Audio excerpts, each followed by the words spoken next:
Indonesia தனது நாணயமான ரூபியாவை மறுமதிப்பீடு செய்ய புதிய மசோதாவை அறிமுகப்படுத்த உள்ளது. இதன் மூலம் நாணயத்தின் கடைசியில் வரும் பூஜ்ஜியங்கள் நீக்கப்படும்.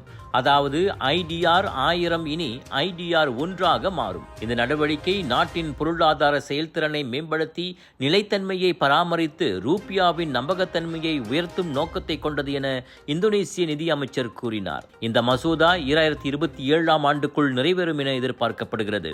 ஆனால் எத்தனை பூஜ்ஜியங்கள் நீக்கப்படும் என்பது இன்னும் தெரிவிக்கப்படவில்லை.